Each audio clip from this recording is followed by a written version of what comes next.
So you start by drawing a square here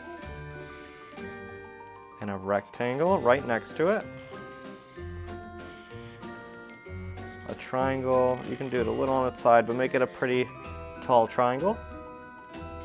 A trapezoid. Once again, a tall trapezoid is best.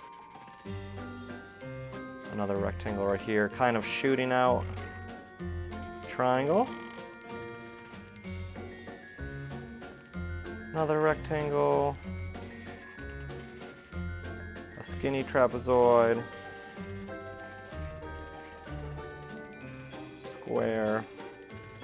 And a triangle.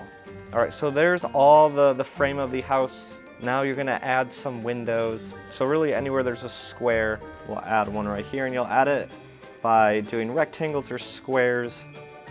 I'll do a nice big long one here. And if they're kind of crooked, it's better, because haunted houses aren't very straight. Right there. And then we'll do a big door and another square. You can mark all your windows by X's. So just do that here, here.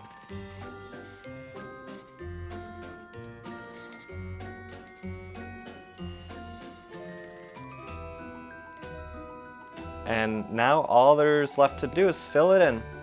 I always like adding a ghost at the very end in the door. Another semicircle,